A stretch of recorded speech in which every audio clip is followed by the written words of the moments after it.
ഈ ഉടമ്പടിയുടെ ലക്ഷ്യം തന്നെ എന്താണ്? നിങ്ങളെ പള്ളിയോട് അടുപ്പിക്കുക എന്നുള്ളതാണ്. നിങ്ങളെ പള്ളിയോട്, കൂദാശകളാണെങ്കിലും പറയും, നിങ്ങൾ സ്വന്തം വികാരിച്ചെടുത്ത് കുമ്പസാരിക്കാൻ പറയും. എന്താ കാര്യം? എവിടെ നിന്നാണ് സാക്രമെൻ്റ് നിങ്ങൾ സ്വീകരിച്ചത്? ദൈവം നിങ്ങളെ എവിടെ നിന്നാണ് നിങ്ങൾ കൂദാശ സ്വീകരിച്ചത്? ആ കൂദാശയുടെ ഉറവിടങ്ങളിലേക്ക് സഭയെ തിരിച്ചു കൊണ്ടുപോകണം. ലോകത്തുണ്ടായിട്ടുള്ള എല്ലാ പ്രസ്ഥാനങ്ങളും, ഇപ്പോൾ ടെസ്റ്റ്, അതുപോലെ തന്നെ കരിസ്മാറ്റിക് മൂവ്മെൻറ്റ്, അവരൊരു ഗ്രൂപ്പ്, ഒരു പിയർ ഗ്രൂപ്പ് ഉണ്ടാക്കും അവർ. അത് പിന്നെ ഇടവകയിൽ പ്രഷർ ഗ്രൂപ്പായിട്ട് മാറും. തന്നെയല്ല, അവർക്ക് ആവശ്യമില്ലാത്ത എത്രയോ വർഷം ഇരുന്ന ആളാണ്. ഈ ഇങ്ങനെയുള്ള പ്രസ്ഥാനങ്ങൾ വരുമ്പോൾ അവരുടെ ഒരു ഗ്രൂപ്പാണ് ഇടവക വർക്ക് ചെയ്യണത്. ആ ഗ്രൂപ്പാകുമ്പോൾ അവർ തന്നെത്താൻ ചിന്തിക്കണത്, ഇപ്പോൾ കാറ്റഗോമിയൻസ് ഉൾപ്പെടെയുള്ളവരും അവൻ്റെ ഉള്ളിലുള്ള അഹംബോധം എന്താണ്? അവർ നോട്ട് ഓർഡിനറി ക്രിസ്ത്യൻസ്, ഞങ്ങൾ അവരെ മറ്റുള്ളവരെക്കാൾ എന്തോ പുതിയ ആൾക്കാരാണ്, വലിയ ആൾക്കാരാണെന്നുള്ള ബോധം ഉണ്ടാകും. ഞാൻ ഈ ഗ്രൂപ്പുകളൊക്കെ ഒന്നും വിമർശിക്കുകയല്ല, ഇന്നത്തെ ഉള്ള ആൾക്കാർ സ്വയം വിമർശിക്കാൻ വേണ്ടി ഞാൻ പറയണതാണ്. അതായത് എപ്പോഴും നമ്മൾ ചെയ്യേണ്ട കാര്യം വെച്ച് കഴിഞ്ഞാൽ, സഭയുടെ അകത്ത് നിന്നുകൊണ്ട് മറ്റൊരു സഭ ഉണ്ടാക്കരുത്. സഭയുടെ കൂടെ നിന്നുകൊണ്ട് സഭയെ ബലപ്പെടുത്തി കഴിഞ്ഞാൽ, ഉടമ്പടിയുടെ ഗുണം അതാണ്. കാര്യം സഭയെ ബലപ്പെടുത്തുക. അതിപ്പോൾ ഒരു നോൺ ക്രിസ്ത്യൻ ആണെങ്കിൽ പോലും കർത്താവിൻ്റെ ആലയത്തിലേക്ക് ഒന്ന് എത്തി നോക്കാൻ അവന് തോന്നും. 10 മിനിറ്റ് അവിടെ കർത്താവിൻ്റെ കൂടെ ഇരിക്കാൻ തോന്നും. അപ്പോൾ സഭയിലേക്ക് ഐക്യപ്പെടുത്തുകയാണ്. ആരും മതം മാറ്റുന്നില്ല. പക്ഷേ എന്താ ചെയ്യണത്? അവരുടെ മനസ്സ് മാറ്റി അവിടെ സങ്കടങ്ങളിൽ അവരെ ചാരി നിൽക്കാൻ അവർക്ക് ബലമുള്ള തൂണ് കൊടുക്കുന്നുണ്ട്. അതാണ് ഉടമ്പടി. അതാണ് മെർലിൻ പറഞ്ഞത്, എനിക്ക് തളരുമ്പോൾ ചാരി നിൽക്കാൻ ഒരു തൂണാണ് ഉടമ്പടി എന്ന്. അതാണ് ഉദ്ദേശിക്കുന്നത്. തളർച്ച എല്ലാവർക്കും ഏത് സമയത്തും വരാം, പക്ഷേ ചാരി നിൽക്കാൻ. ഇപ്പോൾ ഈ ഓട്ടോറിക്ഷ തൊഴിലാളിയാണ്, 40 കൊല്ലം ഓട്ടോറിക്ഷ ഓടിച്ചിട്ടാണ് ഈ കുടുംബം പോറ്റണത്. കുഞ്ഞുങ്ങളൊക്കെ വളർത്തിയത്, ഈ പ്രായമായ അമ്മയെ നോക്കണം, എല്ലാം അങ്ങനെയാണ്. അതിൻ്റെ ഇടയ്ക്ക് കൂടി അദ്ദേഹം ഉടമ്പടി ജീവിക്കുകയാണ്. അതുകൊണ്ട് പപ്പ പണ്ട് ഉടമ്പടി എടുത്ത സമയത്ത്, പപ്പ ഇപ്പോഴും ഉടമ്പടിയിലാണ്, പപ്പയുടെ ഉടമ്പടിയുടെ പത്രം ഞാനാണ് പപ്പയും കൂടെ കൊണ്ട് കൊടുത്തുകൊണ്ടിരുന്നതെന്ന്. അപ്പനും മകളും കൂടിയാണ് പത്രം കൊടുക്കാൻ പോണത്. ഇപ്പോഴത്തെ ഈശോ പറഞ്ഞായിരുന്നു എൻ്റെ അടുക്ക 2-3 കൊല്ലം മുമ്പ്.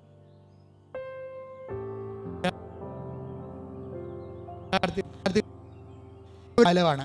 അവർ കർത്താവിലേക്ക് വന്നാൽ മറ്റ് 10 മനുഷ്യർ വന്നേക്ക പവറായിരിക്കും. എന്താ കാര്യം? അവർക്ക് വിദ്യാഭ്യാസമുണ്ട്, കാഴ്ചപ്പാടുണ്ട്, ലോകത്തിൻ്റെ വെല്ലുവിളികൾക്ക് പ്രതിരോധിക്കാനുള്ള വിശ്വാസത്തിൻ്റെ ബലം അവർക്ക് ലഭിക്കുന്നുണ്ട്. അങ്ങനെ എത്രയോ വലിയ സാക്ഷികളാണ് ഇപ്പോൾ ഉണ്ടായിരിക്കുന്നത്. അപ്പം അതിൻ്റെ എപ്പോഴും നമ്മൾ ശ്രദ്ധിക്കേണ്ടത്, ഇപ്പം ഈ പത്രം കൊടുക്കുമ്പോൾ ഡാറ്റ സ്ലോയിങ് ഉണ്ട്. അത് നിങ്ങൾ ഒരിക്കലും തുമ്പിയെക്കൊണ്ട് കല്ലെടുപ്പിക്കണ പോലെ കൊടുപ്പിക്കരുത്, പോരരുത്. ഇതിന് അഭിമാനത്തോടെ, കർത്താവിൻ്റെ നാമത്തിൽ അഭിമാനത്തോടെ നിങ്ങളിത് കൊണ്ടേ കൊടുക്കണം. എനിക്ക് എന്താണ്, ഞാനിപ്പോൾ ആൾക്കാരൊന്നും കാണത്തില്ല. കാണണമെങ്കിൽ എന്ത് ചെയ്യും? എനിക്കറിയാം ഈ ഉടമ്പടി. ഇപ്പം ഞാൻ ആൾക്കാരെ എന്തിനാണ് കാണുന്നത്? കാര്യം ഉടമ്പടി എന്ന് പറയുന്ന ദൈവികമായ സംവിധാനം വൃത്തിയും മെനയുമായിട്ട് ചെയ്യാൻ വേണ്ടി ഞാൻ അവരെ പരിശീലിപ്പിച്ചാൽ മതി. അത് വൃത്തിയും മെനയുമായിട്ട് അവരെ പരിശീലിപ്പിച്ച് കഴിഞ്ഞാൽ ഒരു അച്ഛനും കപ്പനും ആൾക്കാർ കാണേണ്ട കാര്യമില്ല. ആൾക്കാർ തന്നെ ദൈവത്തെ നേരിട്ട് കണ്ടോളൂ. അതിൻ്റെ സാക്ഷ്യങ്ങളല്ലേ നമ്മൾ കേൾക്കണത്. ഞാൻ കണ്ട ആൾക്കാരാണ് ഈ സാക്ഷ്യം പറയണതെല്ലാം. കാണാത്ത ആൾക്കാരാണ് 90% സാക്ഷ്യം പറയണത്. എന്താണ്?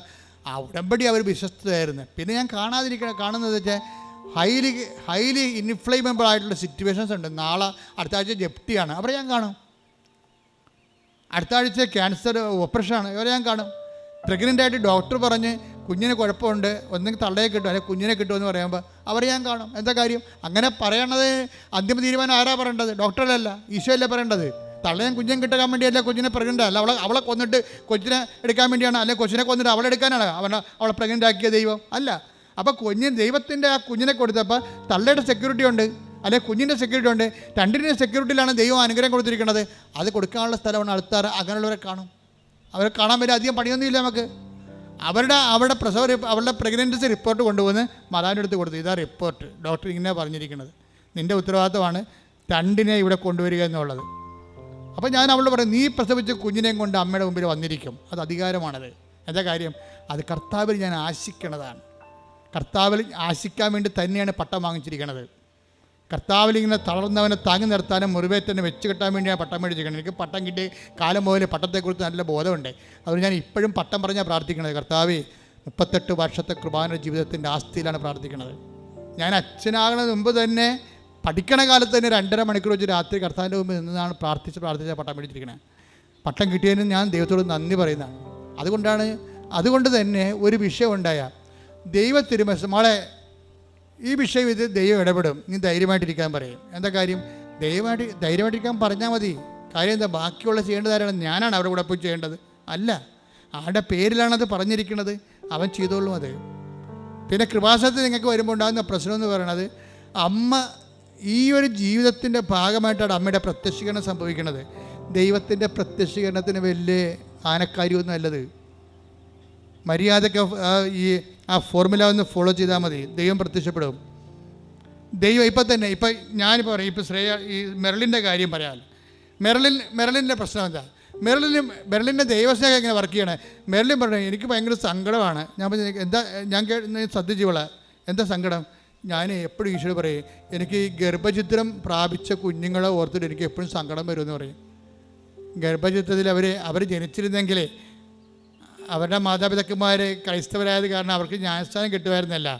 അപ്പോൾ അവർ വിശുദ്ധിയിൽ ജീവിച്ചനല്ല, ആ കുഞ്ഞ് മരിച്ചു പോയില്ലേ, അപ്പോൾ അതിൻ്റെ പാപം മാതാപിതാക്കന്മാർക്ക് വന്നില്ലേ. അപ്പോൾ ഗർഭചിത്രം വന്നു പോയിട്ടുള്ള ഗർഭചിത്രം നടത്തിയ മാതാപിതാക്കന്മാരെ കുറിച്ച് എനിക്ക് സങ്കടമാണ്. ആ മരിച്ചുപോയ കുഞ്ഞിനെ ഓർത്ത് എനിക്ക് സങ്കടമാണ്. ഈ MSc കാര്യത്തിൽ പറയണാണേ. ഞാനത് കേട്ടപ്പോൾ കർത്താവ് പറഞ്ഞു, നോക്ക് കേക്ക്. ഞാൻ ഉടനെ അച്ചടിക്കുന്ന പേര് നോക്കി, പേരെന്താണെന്ന് നോക്കി, മെർലിൻ. കൊള്ളാം. അപ്പോൾ കല്യാണം കഴിക്കണമെമ്പം പ്രസവിക്കണമെമ്പം പഠിക്കണ കാലത്ത് എന്തൊരു ബോധ്യമാണ് ഉടമ്പടി കൊടുത്തിരിക്കുന്നത്. അവൾക്കുള്ള ആത്മഭാരം എന്താണ്? ഗർഭചിത്രം നടത്തിയിട്ടുള്ള മാതാപിതാക്കന്മാരുടെ പാപങ്ങൾ ഓർത്ത് എനിക്ക് സങ്കടമാണെന്ന്. ആ കുഞ്ഞുങ്ങൾ മരിച്ചു പോയല്ലോ ഓർത്തിട്ട്, അവർക്ക് വിശ്വാസം സ്വീകരിക്കാൻ കഴിഞ്ഞില്ലല്ലോ എന്ന് ഓർത്തിട്ട് എനിക്ക് സങ്കടമാണെന്ന്. ഇതാണ് ആത്മഭാരം എന്ന് പറയുന്നത്. ഇതാണ് ചേർന്ന് നിൽപ്പെന്ന് പറയണത്. അപ്പം അങ്ങനെയുള്ള ആത്മഭാരം പ്രാപിച്ച ആൾക്കാരെ ദൈവം അവർക്ക് അധികാരമുണ്ടാകും. ആത്മഭാരമാണ് അധികാരത്തിൻ്റെ അടിസ്ഥാനം. ഇത് ബൈബിളിലുള്ളതാണ്, ദൈവത്തിൻ്റെ. പിന്നെ അവൾ പറയുവേ, എനിക്ക് അതായത് തിരുസഭയെ ഓർത്തിട്ട് എപ്പോഴും ഞാൻ പ്രാർത്ഥിക്കും. തിരുസഭയെ ഓർത്ത്. എറണാകുളം രൂപതക്കാരത്തിയാണ്. തിരുസഭയിൽ ഏറ്റവും കൂടുതൽ സങ്കടം അനുഭവിക്കുന്ന ഒരു രൂപതയാണത്. ഏറ്റവും കൂടുതൽ സംഘർഷങ്ങളിലൂടെ പോയി. കാര്യം ഞാൻ എറണാകുളം രൂപതയിലാണ് വർക്ക് ചെയ്യണത്. ആലപ്പുഴ രൂപതയുടെ ഒരു പള്ളിയിൽ, എറണാകുളം രൂപതയുടെ അകത്തൊരു പള്ളിയുണ്ട്, തേക്കാട്ടുശ്ശേരി. അപ്പോൾ എനിക്കതിൻ്റെ സങ്കടങ്ങളെല്ലാം ശരിക്കറിയാം. ആ ജനങ്ങൾ എന്തുമാത്രം വേദനിക്കുന്നു, സംഘർഷത്തിലൂടെയാണ് പോയിക്കൊണ്ടിരിക്കുന്നത്. ഉത്തമ മാതൃകയുള്ള രൂപതയിലുള്ള അവിടെയുള്ള കുഞ്ഞിനെയൊക്കെ വർത്തമാനം കേട്ടില്ലേ, എനിക്ക് തിരുസഭയെ ഓർത്താണ് ഞാൻ ജീവിക്കണത് എന്നൊക്കെ പറയണത്. അപ്പം തിരുസഭയെ ഒരു പ്രാർത്ഥനയുടെ വിഷയമാക്കുകയാണ് അവരെ. തിരുസഭയെ സ്നേഹിക്കുന്നു. കാര്യം എന്താണ്? അവർ ക്രിസ്തുവിനെ സ്നേഹിക്കുന്നു. അങ്ങനെ വളർന്നു വരുന്ന സമൂഹത്തിലാണ് ഇതുപോലെയുള്ള ആധ്യാത്മിക വിവാദങ്ങളൊക്കെ ഉണ്ടാകുമ്പോൾ നമുക്ക് സങ്കടം വരും ശരിക്കും. ആ രൂപതയൊക്കെ ആ കുഞ്ഞിനെ അങ്ങനെ വളർത്തിയത് ആ രൂപതയാണെങ്കിൽ ആ രൂപതയുടെ ആധ്യാത്മിക നിലവാരം അതാണ്. അതിനകത്ത് എന്താ സംശയം? ഒരു ഓട്ടോറിക്ഷക്കാരന് ഇപ്പോഴും കാരുണ്യ പ്രവർത്തികൾ ചെയ്യുന്നതിന് 40 വർഷം വേദപാഠം പഠിപ്പിക്കാൻ വേണ്ടി അഭിമാനത്തോടെ പറയുമ്പോൾ, ആ ഒരു ഓട്ടോറിക്ഷക്കാരന് ആധ്യാത്മികമായിട്ട് കർത്താവിൻ്റെ സുവിശേഷ വേല ചെയ്യാൻ വേണ്ടി ഒരുക്കിയിട്ടുണ്ടെങ്കിൽ അത് രൂപത്തിലുള്ള ആധ്യാത്മിക പൈതൃകത്തിൻ്റെ ശക്തിയാണത്. അതുകൊണ്ട് തന്നെയാണ് ഇവരെന്താ പറയണത്, അതായത് തിരുസഭയെ, രൂപതയെന്നല്ല അവൾ പറയണത്, തിരുസഭയെ ഓർത്തുകൊണ്ട് ഞാൻ പ്രാർത്ഥിക്കുമെന്നാണ്. ഇതൊക്കെ ആരെങ്കിലും ചോദിച്ചിട്ടോ പറഞ്ഞിട്ടോ തല്ലിപ്പഴിപ്പിച്ചിട്ടോ പറയണതാണ്, സ്വന്തമായിട്ട് ആത്മാവിൽ നിന്ന് പറയണതാണ്. അപ്പോൾ എനിക്ക് അഭിമാനം തോന്നി. എന്താ കാര്യം? ഒരു ഉടമ്പടി ഒരു യുവതയെ കൊണ്ടുപോയി എത്തിക്കുന്ന സാക്ഷ്യജീവിതമല്ലേ. This is consecrated life. ഇത് സാക്ഷ്യജീവിതമാണിത്. പ്രാർത്ഥിക്കുക, കർത്താവായ ദൈവമേ, ഇതുപോലുള്ള സാക്ഷ്യ ജീവിതത്തിലേക്ക് ഉടമ്പടിയിലൂടെ ഞങ്ങളെ എല്ലാവരെയും വളർത്തണമേ. ശ്രുതിക്കട്ടെ, ഹല്ലേലൂയ.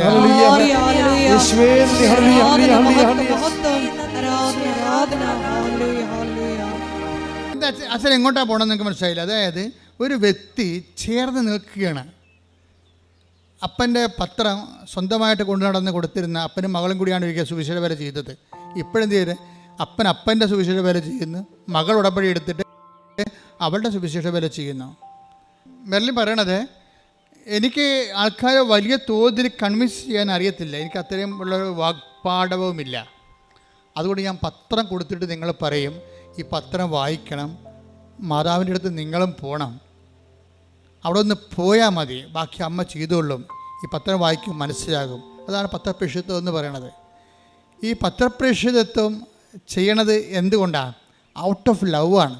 അതാണ് പ്രശ്നം. അല്ല അച്ഛൻ പറഞ്ഞ്, കൃപാസനത്തിൽ അച്ഛൻ പറഞ്ഞ് ഉടമ്പടി എടുത്ത ആളല്ലേ പത്രം കൊടുക്കണമെന്ന് പറയും. അതല്ല, ഇവരത് ചെയ്യണത് അങ്ങനെയല്ല. ഈ പത്രം വായിക്കുന്നതിലൂടെ അവരെൻ്റെ കർത്താവിനെ അറിയും, അവർ കർത്താവിലേക്ക് തിരിയും, കർത്താവിലേക്ക്. അപ്പം ദൈവസ്നേഹം കൊണ്ടാണ് പത്രം കൊടുക്കുന്നത്. പത്രപ്രേക്ഷ പ്രവർത്തനം എന്ന് പറഞ്ഞാൽ ദൈവസ്നേഹത്തിൻ്റെ പ്രവർത്തനമാണ്. അപ്പം ദൈവസ്നേഹം ഉള്ളവർക്ക് ഉടമ്പടി ആ സ്നേഹം ഉത്തരവാദിത്വത്തോടെ പ്രവർത്തിക്കാനുള്ള ഒരു പ്രത്യേക കാലാവസ്ഥകളും തരും. ചെയ്യണത് നിയതമായ രീതിയിൽ ചെയ്യണം, അതുപോലെ തന്നെ സമയബന്ധിതമായി ചെയ്യണം. അപ്പോൾ ഉത്തരവാദിത്തമായി എപ്പോഴെങ്കിലും ചെയ്താൽ ആർക്കാണ് വേണ്ടി വെക്കാതിരിക്കണമല്ല. ഉത്തരവാദിത്തോടെ ചെയ്യണം. ഉത്തരവാദിത്തോടെ ദൈവസ്നേഹമാണ് ഉടമ്പടി പ്രൊമോട്ട് ചെയ്യണത്. റെസ്പോൺസിബിൾ പാരം കൊണ്ടുപോലെ റെസ്പോൺസിബിൾ സ്പിരിച്വൽ ലൈഫ്. ഇപ്പോൾ റെസ്പോൺസിബിൾ സ്പിരിച്വൽ ലൈഫിലേക്ക് നിങ്ങൾ വരുമ്പോൾ എന്നാ പറ്റണത്? ദൈവവും റെസ്പോൺസിബിളാകും. ഒരു ദിവസം മെറിലിൻ്റെ അമ്മ, അപ്പനും അമ്മയും കുടുംബം മൊത്തം ഉടമ്പടിയിലാണല്ലോ. അപ്പം മെറിലിൻ്റെ അമ്മ ചുമ്മാ വീട്ടിലിരുന്ന് പറയണേ, ഊണൊക്കെ കഴിഞ്ഞപ്പോൾ അപ്പനും അമ്മയും മക്കളും ഭാര്യയും ഭർത്താവും എല്ലാം കൂടി ഇരിക്കുകയും പറയുമ്പോൾ, ഇന്ന് ഞാൻ സിൽവർ ഗ്രേയിൽ അമ്മനെ കണ്ടു കേട്ടോ എന്ന് പറയും. ഇന്ന് ഞാൻ സിൽവർ ഗ്രേയിൽ അമ്മനെ കണ്ടു കേട്ടോ എന്ന് പറയും. അപ്പം മെറിലിനത് കേട്ട് ഞാൻ പറഞ്ഞ് ഓക്കെ, ഇപ്പോൾ ഈഗർനെസ്സായി. അവളുടെ അമ്മ സിൽവർ ഗ്രേയിൽ മാതാവിനെ കണ്ടെന്ന് പറയുകയാണ്. അപ്പോൾ മെറിലിന് ഈഗർനെസ്സായി. മെറിലിന് ചോദിച്ച്, അമ്മ എപ്പോഴാണ് കൃപാസന മാതാവിനെ കണ്ടത്? അപ്പോൾ അമ്മ പറയും, ഞാൻ പള്ളിയിൽ അച്ഛൻ കുർബാന അർപ്പിക്കുന്നതിന് മുമ്പ് 10 മിനിറ്റ് ഇല്ലായിരുന്നു. അപ്പോൾ ഞാൻ പ്രാർത്ഥിച്ചുകൊണ്ടിരുന്ന സമയത്ത് അമ്മ സിൽവർ ഗ്രേയിൽ എൻ്റെ മുമ്പിൽ കൂടി പാസ് ചെയ്തെന്ന് പറയും. ഇവളുടനെ കരയണ പോലെയാകും. കാര്യം അവൾ പറയും, ഞാനും ആ സമയത്ത് അമ്മയെ കണ്ടെന്ന് പറയും. അതാണ് വ്യത്യാസം. ഞാനും അതേ സമയത്ത് ഞാനും ആ 10 മിനിറ്റ് അമ്മയുടെ കൂടെ ഇരുന്ന് പ്രാർത്ഥിക്കുമ്പോൾ എൻ്റെ മുമ്പിൽ കൂടി കൃപാസന മാതാവ് പോയി. ഞാനിത് ശരിയാണോ തെറ്റാണോ എന്ന് അറിയാൻ പാലാതെ ഇരിക്കുമ്പോഴാണ് ഇപ്പോൾ അമ്മ പറയണത്. അമ്മയും മകളും ഒരേ സമയം തന്നെ കൃപാസന മാതാവിൻ്റെ പ്രത്യക്ഷീകരണം അനുഭവിക്കുകയാണ്. ജോസഫ് അച്ഛൻ കണ്ട സിൽവർ ഗ്രേയിലെ കൃപാസന മാതാവിനെ ഇന്ന് ജനലക്ഷങ്ങൾ കണ്ടുകൊണ്ടിരിക്കുകയാണ്. അതാണ് കൃപാസന പ്രത്യക്ഷീകരണത്തിൻ്റെ പ്രത്യേകത. ഒരു പ്രത്യക്ഷീകരണം, ഇപ്പോൾ മജ്ജിക്കുറയിലൊരു പ്രത്യക്ഷീകരണമുണ്ട്, അത് റെക്കോർഡ് ചെയ്യുന്നുണ്ട് ആ സ്പോട്ടിൽ. പക്ഷേ ഇത് ലോകം മുഴുവനുമാണ് റെക്കോർഡ് ചെയ്യണത്. ആരെല്ലാം ഉടമ്പടി ജീവിതത്തിലേക്ക് വന്നോ, ആ ഉടമ്പടി സത്യസന്ധമായിട്ട് അനുഷ്ഠിക്കുന്നുണ്ടോ, അതിൽ ഉടനെ പ്രസൻസ് ഫീൽ ചെയ്യും. നിങ്ങൾക്ക് അമ്മയെ കാണാൻ പറ്റും. എൻ്റെ അർത്ഥം എന്താണ്? വല്ലപ്പോഴും കൂടി അമ്മ സ്വപ്നത്തിലും ദർശനത്തിലും ചിലപ്പോൾ നേരെയും ഒക്കെ പാസ് ചെയ്യുന്നതിൻ്റെ കാരണം എന്താണ്? എൻ്റെ മകളെ, എൻ്റെ മകനെ എന്ത് സംഭവിച്ചോട്ടെ, ധൈര്യമായിരിക്കും, ഞാനിവിടെ നിൻ്റെ പരിസരത്ത് തന്നെ ഉണ്ട്, നീ മുന്നോട്ട് പോകാൻ പറയണതാ. നമുക്ക് ധൈര്യം തരണോണ്ടാണ് ഈ ഇതിനകത്ത് വരുന്നൊരു പ്രശ്നമാണ്. ഉടമ്പടി പോലെ ഇതുപോലെ ദൈവത്തിൻ്റെ പ്രത്യക്ഷീകരണം ജനകീയമായിട്ടുള്ള വേറെ ഒരു പദ്ധതിയില്ല. കാര്യം എല്ലാവരും പറയുന്നുണ്ട്, ക്രിസ്ത്യൻസും നോൺ ക്രിസ്ത്യൻസും എല്ലാവരും പറയുന്നുണ്ടതല്ല. അമ്മയെ കണ്ട കാര്യം അവൾ പറയും, വ്യത്യസ്തമായ രീതിയിൽ അവർ കാണുന്നതിന് കുഴപ്പമില്ല. എന്ന് വെച്ചാൽ അതിൻ്റെ ഉടമ്പടി ഫോർമുല അതിൽ 2 കാര്യങ്ങളുണ്ട്. അത് കറക്റ്റാണെങ്കിൽ പ്രസൻസ് ഓട്ടോമാറ്റിക്കായിട്ട് ഉണ്ടാവും. എന്താ കാര്യം അതെന്ന് പറയുന്നത്? ലൂക്കാ സുവിശേഷം 7:5. ലൂക്കാ 7:5. എന്തെന്നാൽ അവൻ നമ്മുടെ ജനത്തെ സ്നേഹിക്കുന്നു, നമുക്ക് ഒരു സിനഗോഗ് പണിയിച്ചു തരികയും ചെയ്തിട്ടുണ്ട്. യേശു അവരോടൊപ്പം പുറപ്പെട്ടു. അതിനകത്തെ വചനം ഏതാണ്? യേശു പറഞ്ഞേ, യേശു അവരോടൊപ്പം പുറപ്പെട്ടു. അതാണ് പ്രസൻസ് എന്ന് പറയണത്. ദൈവം പുറപ്പെട്ടു വന്ന് നമ്മുടെ കൂടെ നിൽക്കുന്നതിന് എന്ത് ചെയ്യണം? 2 കാര്യങ്ങൾ ചെയ്താൽ മതി. ലൂക്കാ 7:5 വർക്കൗട്ട് ചെയ്താൽ മതി. ഒരു ശതാധിപനാണ്, ഒരു നോൺ ക്രിസ്ത്യനാണ്, അത് നോൺ ജൂ ആണ്. അയാൾ ജൂ ഒന്നുമല്ല, യേശുവിൻ്റെ വംശത്തിലുമല്ല, സമുദായത്തിലുമല്ല, വിശ്വാസത്തിലുമല്ല. ആ ശതാധിപൻ വന്ന് യേശുവിനെ കാണണമെന്ന് പറയുമ്പോൾ യഹൂദ പ്രമാണികൾ അയാളെ ഇൻട്രൊഡ്യൂസ് ചെയ്യുന്നുണ്ട്. യഹൂദ പ്രമാണികൾ വന്നിട്ട് ഈ ശതാധിപൻ ഇൻട്രൊഡ്യൂസ് ചെയ്യുന്നത് 2 കാര്യമാണ്. എന്താണ്? ഒന്ന്, ഈ ശതാധിപൻ ആരാണ്? റോമക്കാരനാണ്. പക്ഷെ എന്താണ് അവനുള്ള ഗുണം? എന്താണ്? അവൻ നമ്മുടെ ജനത്തെ സ്നേഹിക്കുന്നു. പറഞ്ഞേ, അവൻ നമ്മുടെ ജനത്തെ സ്നേഹിക്കുന്നു. രണ്ടാമത്തെ എന്താണ്? അവനൊരു സിനഗോഗ് നമുക്ക് വേണ്ടി പണിതു തരികയും ചെയ്തിട്ടുണ്ട്. അപ്പൊ അത് കേട്ടപ്പോൾ ശരിയാണ് എന്നാ റിപ്പോർട്ട് കാണണ്ടെന്ന് ഈശോ പറഞ്ഞില്ല. അതിന്റെ കടലാസ് കാണണ്ടെന്ന് ഈശോ പറഞ്ഞില്ല. അതിന്റെ രേഖ കാണണമെന്ന് ഈശോ പറഞ്ഞില്ല. രേഖയൊക്കെ ഈശോയുടെ മനസ്സിലുണ്ട്. നമ്മൾ എന്തെങ്കിലും ചെയ്താൽ അത് അപ്പം തന്നെ ദൈവത്തിൻ്റെ മനസ്സിൽ രേഖയായിട്ട് മാറും. എന്നിട്ട് എന്താണ്? അവൻ അവരോടൊപ്പം പോയെന്നാണ് പറയണത്. ഉടമ്പടി നിങ്ങൾ 2 കാര്യങ്ങൾ ചെയ്യാൻ. ദൈവം നിങ്ങളുടെ കൂടെ വരാനുള്ള പ്രസൻസിൻ്റെ കാരണം, ഒന്ന്, അവൻ നമ്മുടെ ജനത്തെ സ്നേഹിക്കുന്നു. അതാണ്, അത് ഉറപ്പ് വരുത്തണം നിങ്ങൾ. നിങ്ങളുടെ കുടുംബത്തിലുള്ള ആൾക്കാർ സ്നേഹിക്കുന്ന കാര്യമല്ല പറയണത്, ദൈവത്തിൻ്റെ ജനത്തെ സ്നേഹിക്കണം. അതാരായാലും. അപ്പോൾ ആ ഓട്ടോറിക്ഷക്കാരൻ പറഞ്ഞത് എന്താണ് പറഞ്ഞത്? ഞാൻ ചോറ് കെട്ടി ഉച്ചയ്ക്ക് ചോറെടുക്കുമ്പോൾ ഒരമ്മ വഴിവെക്കിരിക്കൊണ്ട് ഞാൻ ഒരു ചോറ് അവർക്ക് കെട്ടിക്കൊണ്ട് പോകും. അതാണ് ജനത്തെ സ്നേഹിക്കണം എന്ന് പറയണത്. അല്ലാതെ നിങ്ങൾ വീട്ടിൽ ഇരുന്നുകൊണ്ട് പ്രത്യക്ഷയുടെ പ്രാർത്ഥന ചൊല്ലിയാൽ ഉടമ്പടി ക്രാക്ക് ആകത്തില്ല.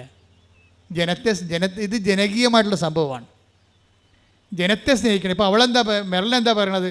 എനിക്ക് ഭയങ്കര സങ്കടമാണ്, ഞാൻ തിരുസഭയെ സ്നേഹിക്കുന്നു. അതാണ് തിരുസഭയെ സ്നേഹിക്കണം എന്ന് പറയണത്. ഈ തിരുസഭയെ സ്നേഹിക്കുന്നു. പിന്നെ എന്താണ് അവൾ പറയണത്? അതായത് എനിക്ക് ഈ ഗർഭചിത്രമൊക്കെ സംഭവിക്കുമ്പോൾ ആ മാതാപിതാക്കന്മാരെ ഓർത്തിടും എനിക്ക് സങ്കടം വരും, അവർ പാപത്തിലായല്ലോ എന്ന്.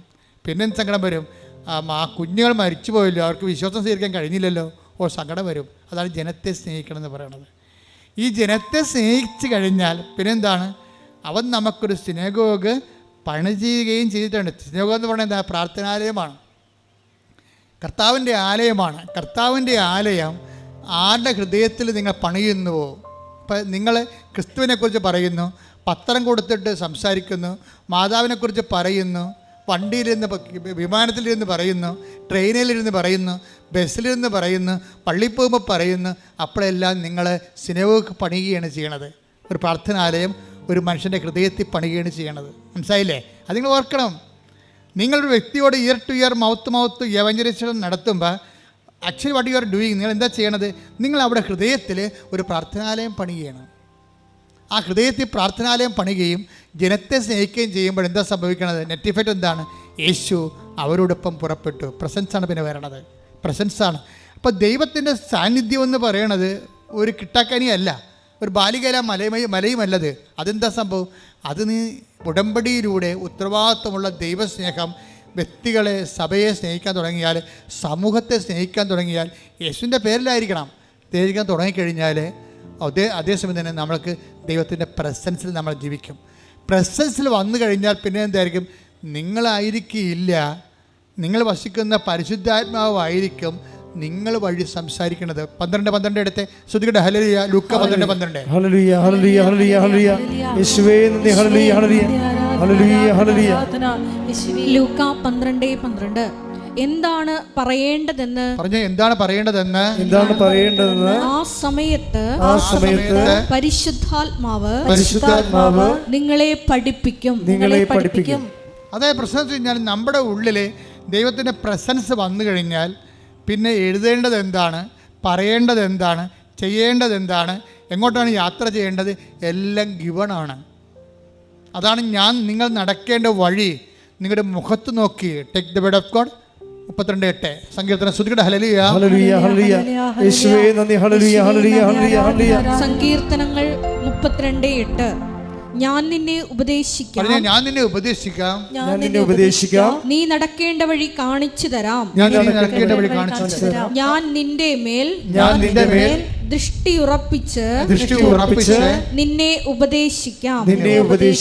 അപ്പോഴേ ദൈവമായിട്ട് നമ്മൾ സിങ്കായി കഴിഞ്ഞാലേ പിന്നെന്ത് പറ്റും? പ്രസൻസ് ഫീൽ ചെയ്യും. പിന്നെ നമ്മൾ പോകുന്ന സ്ഥലത്തെല്ലാം ദൈവം ഉണ്ടാകും. സങ്കീർത്തനം 32:8 വർക്ക് ചെയ്യും. നിൻ്റെ മുഖത്ത് നോക്കിയാൽ നിന്നെ ഉപദേശിക്കും, നടക്കേണ്ട വഴിയാണെന്ന് പറഞ്ഞു തരുമെന്ന്. അപ്പോൾ ഈ MSCക്ക് തോക്കുമെന്ന് നമുക്ക് മനസ്സിലായി. അവളത് പഠനം അത്രയ്ക്ക് ശരിയാണില്ല. അപ്പോൾ പപ്പായുടെ ഉടമ്പടിയിലാണ് ഇപ്പോൾ അവളെ ജീവിക്കണത്, മെറിലും ജീവിക്കണത് പപ്പായുടെ ഉടമ്പടിയിലാണ് ജീവിക്കണത്. അപ്പോൾ അമ്മ പറഞ്ഞു, എടി ഇപ്പോൾ വിദ്യാർത്ഥികൾക്ക് അവിടെ ഉടമ്പടി എടുക്കാമെന്ന് അച്ഛൻ പറഞ്ഞായിരുന്നില്ല, നിനക്ക് പോയി നിൻ്റെ ഉടമ്പടി എടുക്കാൻ പാടില്ലേ? അപ്പം നോക്കിയാൽ അവൾ നോക്കിയപ്പോൾ ശരിയാണ്, ഈ ഉടമ്പടി MSC ക്രാക്ക് ചെയ്യാൻ പറ്റണില്ല. അപ്പോൾ എന്നാലും ഇനി ഞാൻ ഉടമ്പടി എടുത്തിട്ട് എംപവർ ചെയ്യാമെന്ന് പറഞ്ഞ് അവൾ ഇവിടെ വരും. ഇവിടെ വരുമ്പോൾ അവൾ MSC അവളെ പറഞ്ഞ് എനിക്കൊരു മിനിമം എനിക്ക് മാർക്ക് കിട്ടി ജയിച്ചാൽ മതിയെന്ന് പറയും. അപ്പോൾ അവൾ നിയോഗം എഴുതിക്കൊണ്ടിരിക്കുകയാണ് ഇവിടെ. അപ്പോൾ അവളുടെ ചരിത്രം പ്രീഹിസ്റ്ററി അമ്മയ്ക്ക് അറിയാമല്ലോ. നിയോഗം എഴുതിക്കൊണ്ടിരിക്കുകയാണ്, MSCക്ക് ജയിക്കണം, അതാണ് നിയോഗം. ഉടനെ അമ്മ അവൾ നടക്കേണ്ട വഴി അവിടെ മുഖത്ത് നോക്കി പറയണം, എടി അവിടെ 3ാം റാങ്ക് എഴുതാൻ പറയും. നിങ്ങളൊരു സാക്ഷ്യം, നമ്മൾ ഞെട്ടിപ്പോയി സംഭവം. നിയോഗം എഴുതിക്കൊണ്ടിരിക്കാൻ പറയാം, നീ 3ാം റാങ്ക് നീ ജയിക്കണമെന്നല്ല, നീ 3ാം റാങ്ക് എഴുതാൻ പറയും. അവൾ ഉടനെ ഇവിടെ എഴുതി വെച്ച് 3ാം റാങ്ക് എഴുതി വെക്കും. സ്വപ്നം പോലും കാണാമ്പോൾ സാധനം റിസൾട്ട് വന്നപ്പോൾ MSCക്ക് 3ാം റാങ്ക് പോരാ. അവിടെ റിസൾട്ട് വന്നപ്പോഴേ MSCക്ക് 3ാം റാങ്ക്. നീ നടക്കേണ്ട വഴി നിൻ്റെ മുഖത്ത് നോക്കി ഞാൻ നിന്നെ ഉപദേശിക്കും. പ്രസൻസാണ്. എന്താ കാര്യം? അവർ ദൈവത്തെ സ്നേഹിക്കുന്നു, സിനഗോഗ് പണിയുന്നു. അവിടെ ജോലി ദൈവത്തിൻ്റെ ജോലിയാണ്.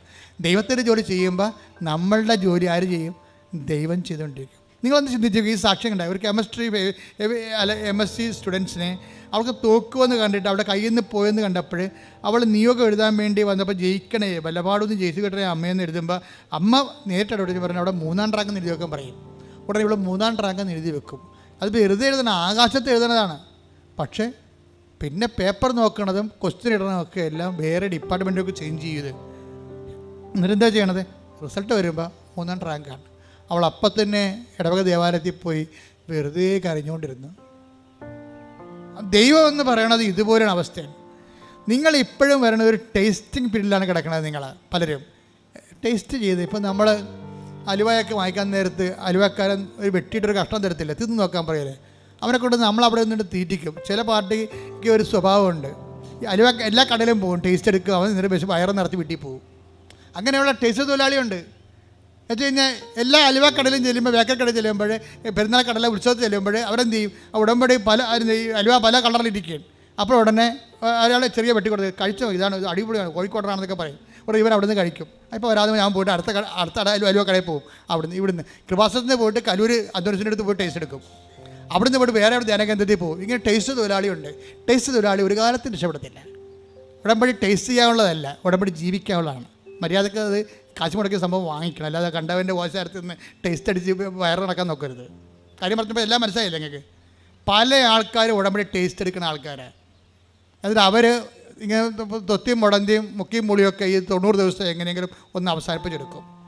അപ്പം അങ്ങനെ അവസാനിപ്പിക്കുന്നത് കൊണ്ട് തന്നെയാണ് ദൈവം ഈ വിഷയം ആദ്യമേ തന്നെ നിങ്ങൾ ഇവിടെ കൃപാസനത്തിൽ ചവിട്ടുമ്പോൾ തന്നെ അറിയാം പെരിച്ചാഴി വന്നിട്ടുണ്ട്, ഒരു കഥയുമില്ല, ദൈവത്തിന് അറിയാം. എന്താ കാര്യം? സംഭവം നടക്കത്തില്ല, ദൈവത്തിന് പണി കൊടുക്കാൻ വന്നിരിക്കണം. ദൈവം ഒരു അടയാളം കാണിക്കാമെന്ന് നോക്കണ്ട, എന്നിട്ട് ഞാനിങ്ങനെ ഉടുത്ത് കെട്ടി ഇറങ്ങാം. നീ ഉടുത്ത് ഇറക്കിയിട്ട് ദൈവത്തെ എന്ത് ചെയ്യാം? ഒന്നും ചെയ്യാനില്ല. അപ്പോൾ നിങ്ങൾ ആദ്യം ചെയ്യേണ്ടത് കണ്ണും പൊട്ടി ഇങ്ങനെയുള്ളവരോട് ദൈവം ചെയ്തറിയുക, അഡ്വാൻസ് അല്ല, പറ്റിക്കൊന്ന് കണ്ടാൽ ഫുൾ എമൗണ്ട് മേടിക്കും. നമുക്ക് വിശ്വാസമുള്ള ആൾക്കാർക്ക് അഡ്വാൻസ് വാങ്ങിച്ചാൽ മതി. ചിലരോട് പറയും അഡ്വാൻസ് ഒന്നും വേണ്ട, ഫുൾ എമൗണ്ട് തരും, ഒറ്റ പ്രമാണം. നിങ്ങൾ ഇട്ടച്ച് പോയി ഇപ്പോൾ റിയൽ എസ്റ്റേറ്റുകാർ ചില ആൾക്കാർ പറമ്പ് മേടിക്കാൻ ചെല്ലുമ്പോൾ ആൾക്കാരെന്താ പറയണത്? ഒറ്റ പ്രമാണം, ഒറ്റ വില, ഒറ്റ പ്രമാണം, അഡ്വാൻസ് ഇല്ലെന്ന് പറയും. എന്താ അറിയാമോ? ഇവൻ നമ്മുടെ മരക്കച്ചവടക്കാരൻ കണ്ടിട്ടില്ലേ? ചില ഉടമ്പടിയിലുണ്ട് ഈ മരക്കച്ചവടക്കാരൻ എന്ത് ചെയ്യുന്നറിയാമോ? നമ്മുടെ ആഞ്ഞിൽ കാണും, അല്ലെങ്കിൽ തേക്ക് കാണും, വീട്ടിൽ വന്ന് എത്ര രൂപ കൊടുക്കും? അപ്പോൾ നമ്മൾ പറയും അതൊരു 25,000 പറഞ്ഞിട്ട് പോയതാണ്. ആണോ? 25,000 പറഞ്ഞിട്ട് പോയതാണെന്ന് പറയും. അപ്പോൾ ഉടനെ പറയും ഓക്കെ, ആ വിലക്ക് എടുക്കാൻ ഞാൻ തയ്യാറാണെന്ന് പറയും. അപ്പോൾ അത് ഒറ്റയ്ക്കല്ല, പിന്നെ അവർ കൊടുക്കാൻ പറ്റില്ല. നിങ്ങൾക്ക് എന്നാൽ പറഞ്ഞാൽ 26 പറയും. 26 കൊടുത്തിട്ട് ഉടനെ ഇവർ സമ്മതിക്കും. അപ്പോൾ അവർക്ക് എടുക്കാൻ പോകണം, വീട്ടുകാർക്ക് ഇഷ്ടമാണ്. കാരണം 25,000 രൂപയല്ലേ പറഞ്ഞത്, ഇപ്പോൾ 26 പറഞ്ഞല്ല. ശരി എന്നാൽ 1000 രൂപ അഡ്വാൻസ് തന്നിപ്പോൾ ഇവനെ കാണത്തില്ല. പിന്നെ അവൻ എന്താ ഉദ്ദേശിക്കണമെന്ന് അറിയാമോ? അവൻ ഈ നമ്മുടെ പറമ്പിൽ നിർത്തിയിട്ട് നമ്മുടെ വെള്ളം കൊണ്ട് നമ്മുടെ വളം കൊണ്ട് ഈ തേക്കിനെ അവൻ 5 കൊല്ലം നിർത്തി വളർത്തും. പോരെ പരിപാടി. ഇവൻ വെട്ടിക്കൊണ്ട് പോകത്തില്ല. ഇവൻ വെട്ടിക്കൊണ്ട് പോകാതെ വെട്ടാവേ ഇപ്പോൾ വരാം, നിങ്ങൾക്ക് 2 റോഡ് വേണം, അവിടെ വീണ്ടും കൊണ്ടുവന്ന് 2 റോഡ് തരും. അപ്പോൾ അതും അഡ്വാൻസാണ്. പിന്നെയും 2 കൊല്ലം നിർത്തും. അവൻ നിർത്തി 10 കൊല്ലം കഴിയുമ്പോൾ തേക്ക് വെട്ടത്തുള്ളൂ. എന്താ കാര്യം? അത്രയും നാൾ തേക്ക് നമ്മുടെ മുതുകത്ത് നിർത്തിയിട്ട് അത് വളർത്തും അവൻ. ഉടമ്പടി ചില ആൾക്കാർ ദൈവത്തിന് പണി കൊടുക്കുന്ന ആൾക്കാരുണ്ട്. എന്ന് വെച്ചാൽ ഉടമ്പടി എടുത്തിട്ട് പിന്നെ ഈ ആൾക്കാർ മഷോട്ടേക്ക് കാണത്തില്ല, പിന്നെ ഉടമ്പടി ജീവിതമില്ല. ഞാൻ ചോദിച്ചു ചേച്ചി ഉടമ്പടി എടുത്തിട്ട് പിന്നെ ചേച്ചി എന്ത് ചെയ്ത്? അല്ല ഞാൻ മകൾക്കൊരു അസുഖമായെന്ന് പറഞ്ഞ് അങ്ങോട്ട് പോയതാണ്, പിന്നെ തിരിച്ചു വന്നപ്പോൾ തിരികെ കാണാനില്ലെന്ന്. അത്രയും ബോധമില്ലാത്ത കന്നുകാലികൾ ഉടമ്പടി എടുക്കുന്നുണ്ട്. അവരെന്തോ ആ ഉടമ്പടി എടുത്തിട്ട് ആ തിരികെ കൊണ്ട് വെച്ചിട്ട് മകളെന്തോ അസുഖമായിട്ട് അങ്ങോട്ട് പോയതിനു ശേഷം പിന്നെ വേറെ എന്ത് വീട്ടിൽ പോയി കറങ്ങി തിരിഞ്ഞ് ഒടിഞ്ഞു മടങ്ങി വന്നപ്പോൾ പിന്നെ തിരികെ കാണാനില്ല. ഇങ്ങനെയുള്ള ആൾക്കാരാണ് ഈ അഡ്വാൻസ് തൊഴിലാളികളോട് ഉടമ്പടി. നിങ്ങൾ അതുമായിട്ട് ദൈവത്തിൻ്റെ അടുത്ത് നിങ്ങൾ എപ്പോഴും ശ്രദ്ധിക്കേണ്ട കാര്യം, ദൈവത്തിന് പണി കൊടുത്തുകൊണ്ട് ഉടമ്പടി എടുക്കരുത്. തിരിച്ച് പണി വന്നാൽ താങ്ങത്തില്ല. മര്യാദക്ക് വൃത്തി മെനവായിട്ട് ദൈവസ്നേഹത്തോടെ ഉടമ്പടിക്കാനുള്ള കൃപയ്ക്ക് വേണ്ടി പ്രാർത്ഥിക്കുക. കർത്താവായ ദൈവമേ, ഉടമ്പടി എടുത്ത് സത്യസന്ധമായി സുവിശേഷവിഹിതമായി ജീവിക്കുവാൻ ഞങ്ങൾക്ക് പ്രത്യേക അഭിഷേകം നൽകണമേ. ഹല്ലേലൂയ.